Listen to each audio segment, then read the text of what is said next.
Hello, we made it. All right. Welcome to our Wednesday weekly Ask Me Anything. Today will be focused on little A versus big A because it's just driving me crazy lately. People are so over the top with these little intricacies about, well, this means this, that means that, you shouldn't do that. In reality, we just need to back up. Just slam on the brakes, slam on the brakes, slam on 'em, and relax. Just revert back to little a agile, which is an agile mindset. So that's the opening course of our meal today. I hope you're hungry. We have a lot of good discussion that I expect along with your questions.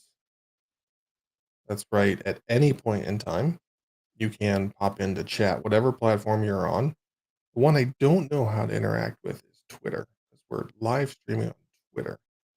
If you want to add a comment on Twitter, you're probably going to have to go over to LinkedIn or YouTube or Twitch. All those links are on our website, kazi.io. So look forward to hearing from you. Probably the biggest news of the day is the hat. That's right. You know I wear hats all the time, so I finally decided to get a Kazi branded hat. Problem solved. I also got one for my other small production company for the Win Productions. Yeah, that's right. So that's exciting. The hat fits. It looks pretty good. My teenage boys have approved. So as far as I'm concerned, that's a winner.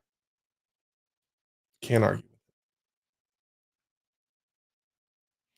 it. Okay, so let me check the time. Okay, let's start with Big A Agile and the trap that it is. The reason that I say that Big A Agile is a trap is because it's so easy to get sucked into those discussions and debates that in the end are meaningless. Like arguing about story points, Mr. Ripley, or any other. I've seen a lot around backlogs lately. Around we shouldn't use the term backlog. It's just all these things. We end up distracting ourselves from what really matters. And what really matters is that little a agile mindset. It's the mindset piece that we lose focus on because we're so tightly wrapped around the axle on, well, I do this and this works best. So you should do it. No, you shouldn't do it too. That's why safe is evil. We've done a whole podcast, multiple podcasts on safe, and we've come out very clearly stating that it's evil because it takes you down in the weeds where you lose where you lose sight of what really matters. And that's that capability to iterate quickly on everything, including your process. It's not just your product. We always talk about our products need to respond to our customers' needs, but yet we're so quick to try and lock Agile's customers in on one specific way to do things. Or you can't do it like that. This doesn't work if you use that. When in reality, for them, it probably does. So get your stinking nose out of there because you don't understand the entire set of challenges that they have or what they're working with or what they've tried and what has and hasn't worked. So just because it works for you doesn't mean it works for somebody else. And that's the intention. The intention is not safe, where you get this giant 3x5 foot poster that gives you the roadmap to success. And all the roles are clearly defined, and you can just shut your brain off and not use it and just trust the system. That's the trap of easiness, the trap of laziness, the trap of, well, it worked for me. Cool, it worked for you. Great. It doesn't mean it's worked for me. I've made this mistake. I have. We had a fantastic process that worked for my 7 teams here in Raleigh, and then we started acquiring companies, and I started trying to jam those teams and those companies into our process. It was a total disaster.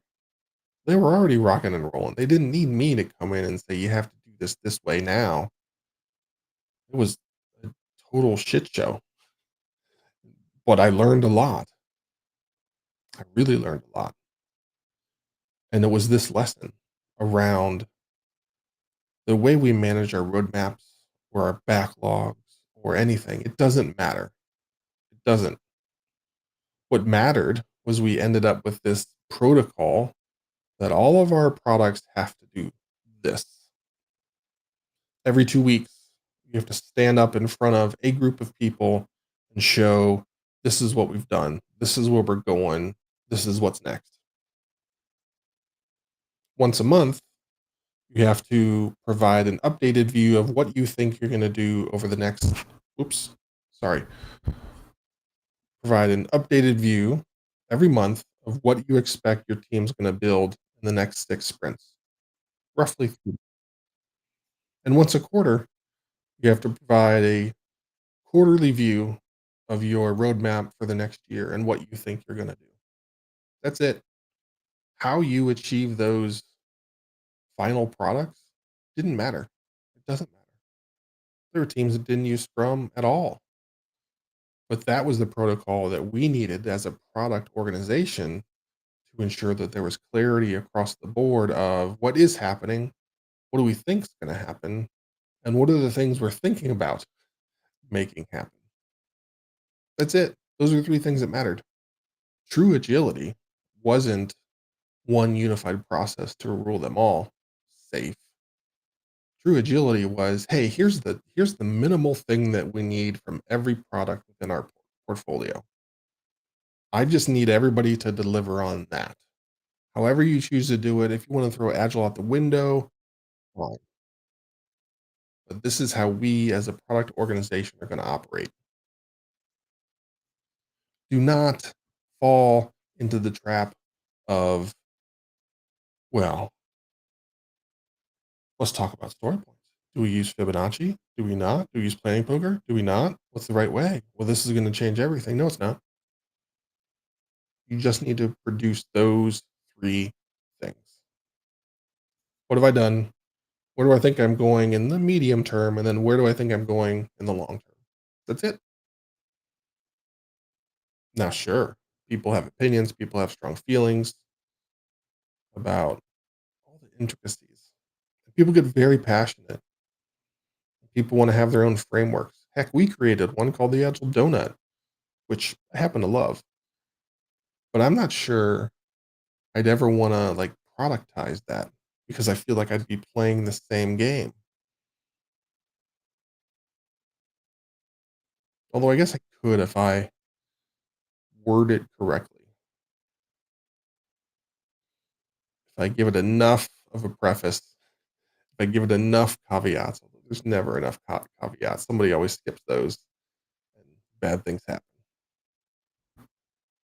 But it's not about the little stuff. Yes, it's little agile that matters, but big A agile distracts you with these are the ceremonies you have to have. This is how often you should do it. Your sprint should be this long. Your story should be about this big. Your team should operate like this. That's where teams end up losing sight of why they're really there. You and your team start working for the process as opposed to the process working for you, and then it's over. Then sure, you'll still generate a decent product, but it'll be almost by accident.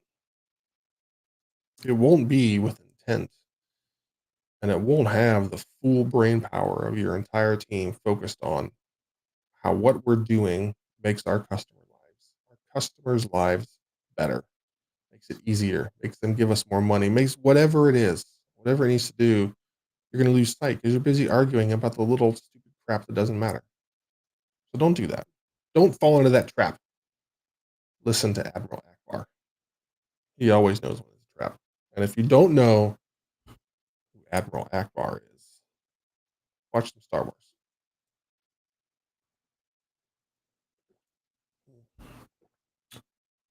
Interesting. Camera moved. All right. Well, whatever. That's better for content creation. All right. Well, my friends, any further I can dig into little A versus big A? Does that make sense? Do we get it? Do you disagree with me? Ooh, I hope you do. I would like some disagreement on this. I would love to hear where, Josh, you're full of it. And I think you're wrong. And let's argue. Yeah, we're not going to argue. We'll politely debate. We'll do that. So that's all on the floor. If you like the little A, just remember it's a mindset. You're going to find yourself going down those rabbit holes about those little details that in the end don't really matter. I am super guilty of this. I'm passionate about helping teams operate as effectively as possible. And I've had real success with various things in the past that I think are good places to start. That's where I have teams start. I have them start with what's worked for me in the past. But we don't lock it in. It's not, this isn't waterfall. It's never locked in. One of the things I found to be successful is we actually had refinement sessions with feedback from members of each team about the process once a quarter. That ensured that we didn't get stagnant. That ensured that we heard from our customers. We understood the pain that was created by this process that we put in place that we thought was going to be amazing. And in turn, it just made things worse. That allowed us to become agile as an organization. And then as we rolled out these changes, it was very clear to everybody across the organization of why we were making this change. People saw it, people felt it. We had the engineers stand up and say, here's the problems that we were having. That's a whole lot different than having the leader, the VP, the person upon high come down and say, we're now doing this. Why? Because I said so. It never works. You'll never get buy in. That engages the team, and heaven forbid, drives that agile mindset within the team. Hmm, yes, it's amazing what happens when you get a group of 100 smart, collaborative people using an agile mindset. Value gets created, and it's freaking awesome. More than you thought you could. It doesn't mean they write more code. It just means that the overall value that's delivered to the customer is pretty freaking amazing. But that doesn't happen if you're using Big A, Agile, if you're using Safe, if you're using any of these prescriptive frameworks, or if you, as the Agile leader, have just become prescriptive. That doesn't mean there's not a time to be prescriptive. You have to understand the maturity of your organization as a young organization, not age or experience, but just new, a new group of people together. You have to have, again, I go back to this is how we start. We start with the things that have worked for me in the past, and then we evolve them.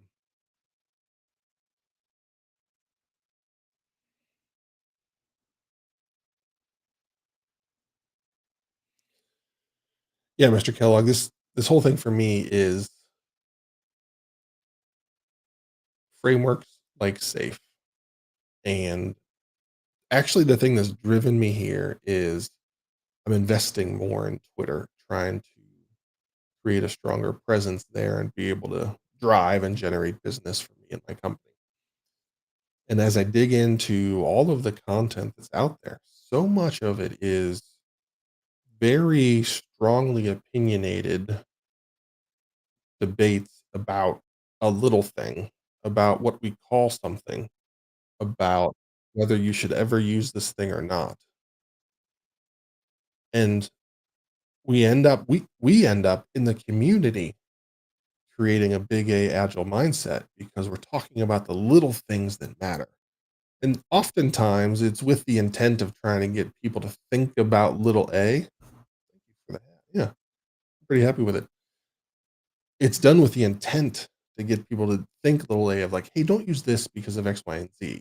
But people latch on to, we'll just use Ryan as an example. Story points are trash.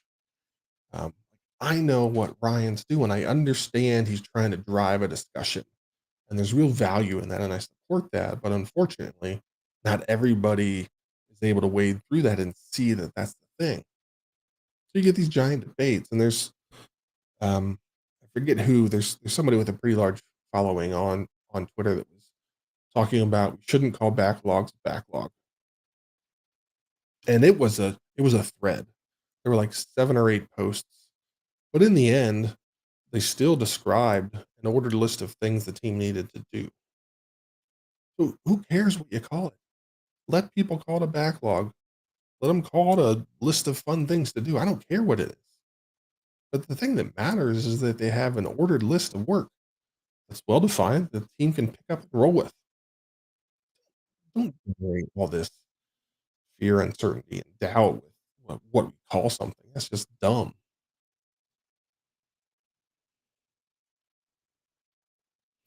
It is. It is, Mr. Kellogg. I'm seeing, unfortunately, very little a mindset discussion out there. And maybe it's because like it's just that simple. Just be thoughtful about what you're doing. If something's not working, change it or get rid of it. And when you find something that does work, leave it alone. It might work forever. It might not, but keep evaluating.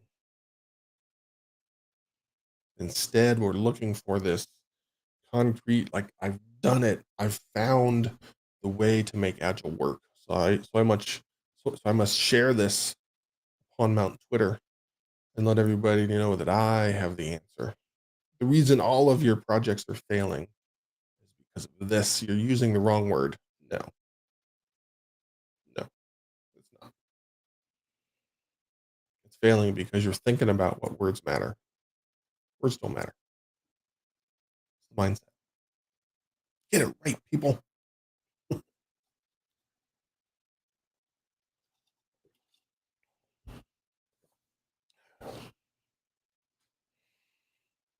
All right. Well, I feel pretty good. I beat that up pretty bad. Feel good about that. Feel like there's some good things in there, some good chunks that'll make some good content. So there's at least that. So now the floor, my friends, is yours. What can we discuss? What can we talk about? Let's talk about.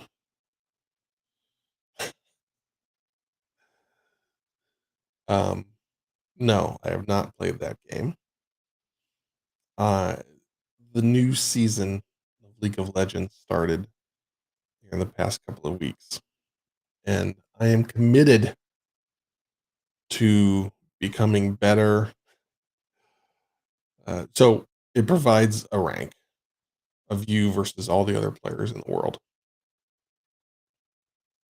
and I'm in the bottom 2%. So I'm committed to a climb to get out of there. I can't allow that to happen. It gives my children too easy of a topic to give me a hard time about. So I could try another, but I like this one. What and here's the other thing. Uh, my kids play it, so that means there's times where they come running down and say, "Hey, Dad, you want to play a game of League?" And yes, whatever I'm doing, I'll stop. Get me in a video game with my boys for 30, 40 minutes. It's good. But maybe I should start this new game and then drag them along.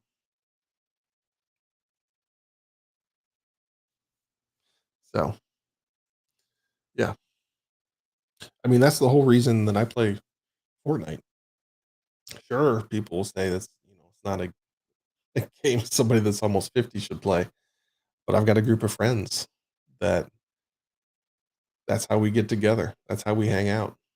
We're spread out across the country, but a couple times a week we'll jump on there and make fun of each other and have fun. Probably not get any wins, but that's okay. So somehow, some way, I will try that game just like it took me however many months to send you the book that you won. I will try your game, I promise. It just might take a while.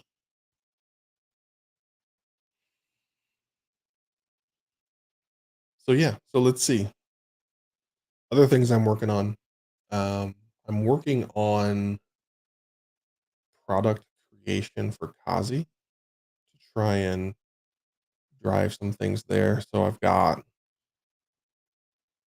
working on a couple classes that I think could be good.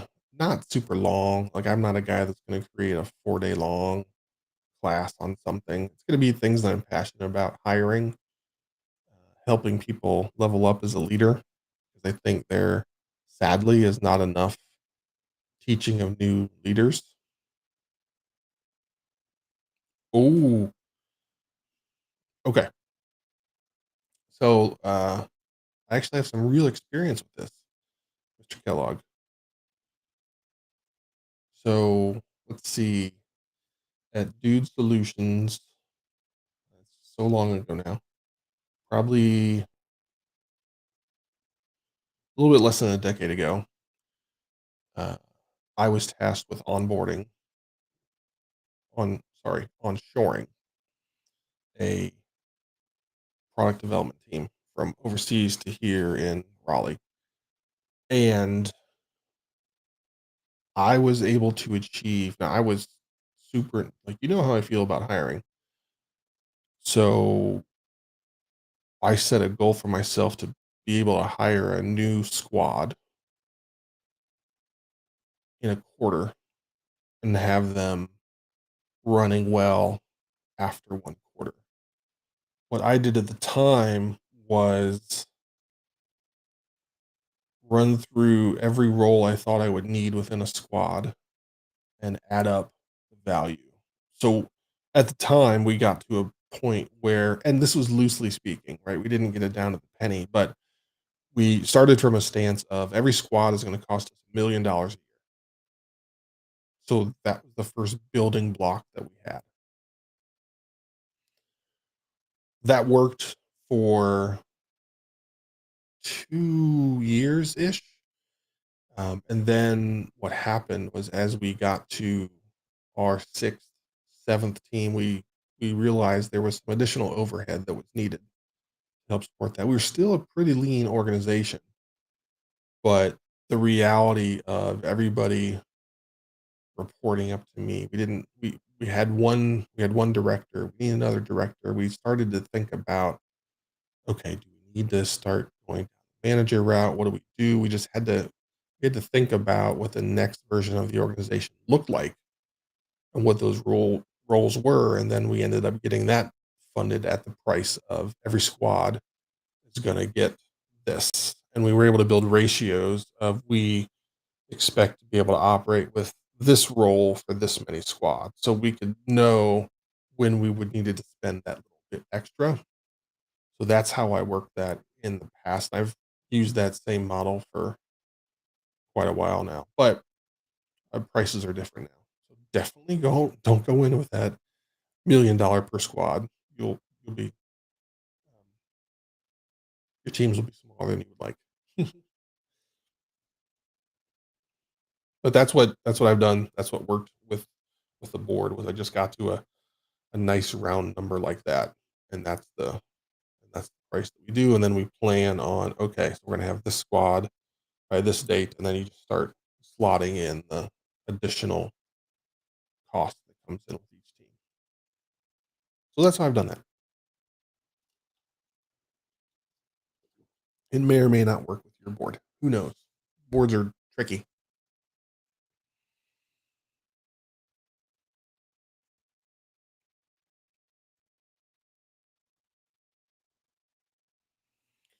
Okay, peoples.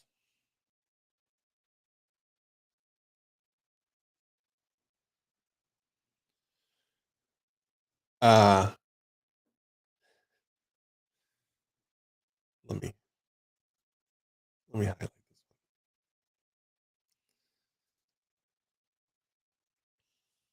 this. This is one of those things that I fought like a freaking maniac about. Because people wanted to fund projects, and that's how they wanted to think about it. But I was able to convince people to that our smallest unit that we could spend was that squad. This is the smallest unit of things you can like move around and have work on different things. You couldn't do it by person, you could do it by that unit, which was a squad. And so, yes, it was a squad of XYZ roles for a certain period of time. And we, like everybody else, did the budget a year at a time. I This is actually the company I was able to start working on a rolling budget and not have everything get locked in January, and then that's what we decided we must do. Um, so then we would talk about as we looked at our portfolio roadmap and the things we wanted to achieve in market. We started to go through that process of do we have enough squads to effectively serve our existing customers with bug fixes, new features, reinvestment within infrastructure, things like that. Do we have that covered? But also, if we need to bring a new product to market, are we okay, or do we need to add another team? So that's how we ended up working it. I think if you can avoid, not I think, I'm gonna delete that whole sentence. Work really hard to avoid project level funding.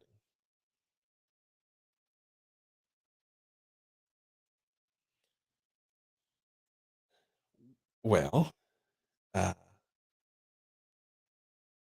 that's where I don't know if you were on stream yet, but the model that I had set up, which is the foundation of the agile donut, the batter of the donut, the very core of the donut was I had talked about how internally in Raleigh with those 100 people, we had almost codified a really successful agile approach for us. And I know it was successful because companies flew people in from Europe to come and watch and learn and be a part of that and understand and then take that back. So it was functional, well respected. And as we started acquiring companies, I started slamming all those companies into it and forcing them to operate the way that we operated. Very big A agile of me. I'm not proud of it, but it happened. As I learned my mistake, what I understood is what really matters is our external communication protocols. So I had stood those up as there were three levels of planning that we would have. We would have your normal sprint planning, which was the backlog, which really was only for the teams, right? There was no one else that needed to see that level of work. And then I had a rolling view of the next quarter. So that was the next six sprints. And we updated that once a month.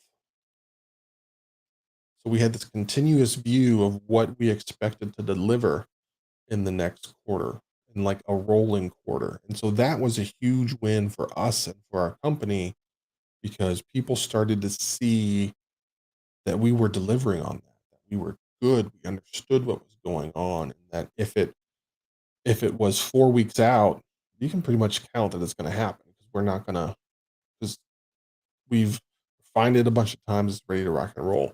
The other thing that we updated once a month was our annual roadmap.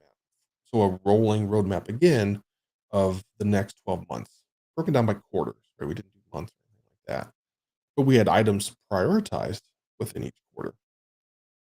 And so we again provided this longer term view of, as of right now, with everything that we know, these are the things we expect to build over the next year. And things went in and out of that. People understood that changed. But as things got closer to that current quarter, they got pretty locked in and people began to be able to count on things. Now, if you're just starting from scratch, you've you've got to deal with the foundation level work that's being done. So we're getting our CI/CD built up. We are, you know, locking down our data model. Whatever the things that you're doing, we're building all of the hooks between all of the layers, making that happen. The hard part, the hard part is going to be, and this can be done. Having done it, it can be done. Translate those into customer facing value. So if you're doing that infrastructure work, we didn't let any work happen without being able to clearly articulate it internally within our company or externally to our customers of we are doing this because X, Y, and Z is going to get better. It's going to get faster. It's going to get bigger. It's going to be shinier, whatever it is. It's going to help with redundancy. You'd be amazed at how much the value of explaining the redundancy that's built in or the infrastructure systems that allow for scaling up, scaling down. People love that. People understand that, okay, like we're thinking about this the right way. We're not going to get caught with our pants down if there's an outage in, whatever zone with AWS. It's it's not easy to translate a lot of that work into customer value. But if you can't, you probably shouldn't be doing it. So that shows the value that's being produced. Don't fall into the trap of value is only something people can see, because then you invalidate so much of the work that a good engineering team is going to do behind the scenes. So that's something I didn't do well enough when I started at Dude Solutions. So yeah.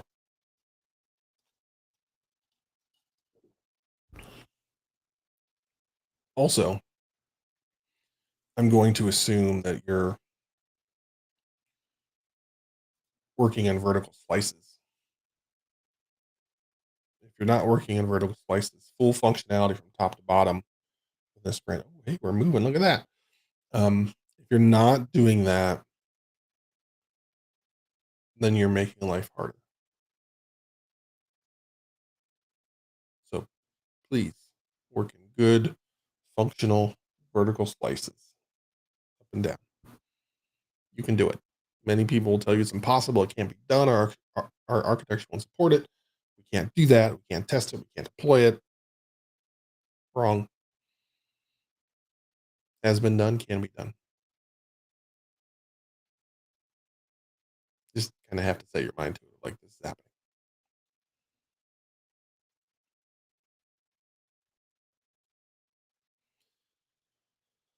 So, Mr. Kellogg, I hope that helps. Uh, I'm always happy to chat. So hit me up on Discord or wherever. So, for those of you that are still watching, or you're watching this later because you couldn't make it because it was lunchtime or you had a meeting or whatever it might be, every Wednesday we'll be on these same channels at noon Eastern. Recordings will be saved. And if you'd like to support us, give us a thumbs up on YouTube, share us on LinkedIn, follow or subscribe. It's free if you have Amazon Prime, on Twitch, all of those things. All of those things help. They help bring visibility to what we're doing so that we can reach more people. That's why I do this. So that's it. Thank you all for paying attention, tuning in live or after the fact. And we will see you next week, same time. Okay. See you. And always, thank you, Stephen. Good to see you.